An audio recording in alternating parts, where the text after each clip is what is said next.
We did talk about the GTA news. The only thing to say is, sounds good to me, baby. Everybody else who's losing their shit because it's a woman, fuck off. What's the matter with you? I am curious, though. It says it's going to be culturally sensitive. Bloomberg says a mode called Cops and Crooks was shelved before release following the killing of George Floyd and has not been considered for release since. The company is focusing on making fewer jokes in GT that punch down. Okay, well, I mean, good. The female part is not worth discussing. If you're such a fucking mental midget, that little person, that you can't handle a woman as a protagonist, then fucking fuck off, you fucking Neanderthal who should have been dead because of evolution, and instead somehow your papa managed to fuck somebody. That's not even worth discussing. What a child you are. CR3D says GTA is satire. If they remove the piss, it won't be funny or clever. Imagine GTA written by Polygon. I don't think that's what they're saying, though. We'll have to see it. The proof will be in the pudding. But if the only humor you're talking about is where they say they don't want to punch down at marginalized groups, like if for you, GTA is not GTA unless they're making fun of the trans folks or unless they're making fun of the Mexicans or the Jew, and I get it. It's an equal opportunity offender for the most part. It takes the piss out of everybody. But the point of going, there is good, not good, all humor's good, but there is more intelligent, interesting humor that can still be satire. And then there's just kind of junior high level jokes that you make in the lunchroom. If you really need to see at this point in time, look at them, they're gay people. They made fun of them, they called them fruity. Look at it, because they're not like we are they, boys? If that's what you need, I don't, and CR says, Jaffe, do you think the great comics were legends because they worried about offending? No, but I also think the great comics actually had something to say of value. Pointing to a marginalized group and picking on them, if you want to talk about something a marginalized group has to do with that you genuinely find problematic, sure, make jokes about that. But this is just talking about punching down at marginalized people. That's different. Punching down in comedy is not looked at as a good thing. If you talk to most comedians, if you watch comedian documentaries, they don't have a problem being mean. They don't have a problem saying whatever the fuck they want to say. But most of them are like, yeah, but you don't punch down. I would defend to the death his right to do everything he does. The thing that I find unusual, and it's not a criticism so much, but his targets are underdogs. And comedy traditionally has picked on people in power, people who abuse their power. Women and gays and immigrants are kind of, to my way of thinking, underdogs. I mean, obviously, he should do what he wants, and I think he's appealing largely. I think his core audience are young white males who are threatened by these groups. I think a lot of these guys aren't sure of their manhood because that's a problem when you're going through adolescence. Am I really? Could I be? I hope I'm not one of them. And the women who assert themselves and are competent are a threat to these men. And they can if they want to. I don't give a fuck.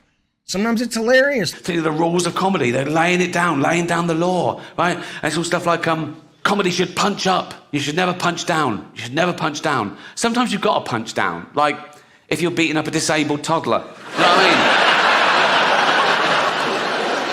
mean? If you punch up, you'll miss the little cunt and he'll win, And even here, Ricky Gervais is not making fun of toddlers. He's making fun of the people who are way too sensitive about things, which those are not underdogs. Those are not a marginalized community. What is a marginalized group, CR? But what is a marginalized group? To some people, it's anyone who's not a man or white. You don't think that would get boring? Well, their job is to make sure it doesn't get boring. What do you want, man? Go look. I guarantee you, my good sir friend CR3D, because I've seen it and it's disturbing. There are websites out there, and I know you're not this. I know you're not a racist asshole, okay? But my point is, there are people who make content in the video game world. There's a game called Ethnic Cleansing, right? There are plenty of games out there that absolutely share a mindset of, we don't like all of this, quote, woke stuff. They exist, but I think Rockstar is a big enough company that they're like, we don't really want to fucking deal with that shit. CR says, I'm just saying satire is pointing out the absurdity. Even marginalized groups can be absurd. Yeah, 100%. No one is beyond ridicule or critique. However, the difference is, Like if you want to make fun of the guy, the trans man, I think it was a trans man, who goes on TikTok and makes videos talking about how he wants to, and I don't even know if this is true. I saw this like as a clip, but if you're making fun of a specific action that's like, okay, that's fucking crazy. I'm with you 100%. Nobody should be prevented from mocking stupid. But it's when it gets into that realm of someone might literally just think being trans or LGBT or not believing in Jesus or not voting for Trump. You know, once you get into a realm of like, okay, you're not mocking someone's behavior, you're mocking what a lot of people consider an essence of who they are, then it becomes, you know, a real problem. Then it becomes cruel. And you can spend your money on that, but I'm not gonna. Maskista says, do you think their writing will become too vanilla? Let's be clear. I mean, their writing has always been vanilla. Mechanically, no one's talking about this. Mechanically speaking, what Rockstar has done with GTA and Red Dead, transformative. One could argue which game was more important to the industry, Super Mario 64 or Grand Theft Auto 3. There's no taking away what that company has brought to this industry.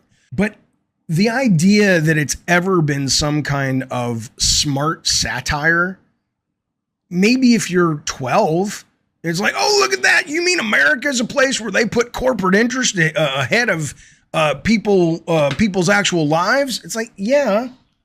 And then once you turn 15, you're like, okay, I need a little bit more, you know, it's kind of, you know, I'm not a foodie. My palate is that of a 5-year-old, but it's like having the intellectual palate of a junior high student, which is equatable to like French fries and a Big Mac. And then when you get into high school and college, you're like, oh, I'll try sushi. Oh, you mean I can kill the octopus at the table and eat it? Intellectually, unless you're 12, I don't think most people should be looking at Grand Theft Auto's writing in the past anyway, if we're basing it on the past, and go, holy shit. Like there was that one one guy, was it IGN? May not have been IGN, but it was one of these guys that wrote a review of Grand Theft Auto 4 and was comparing it to Shakespeare.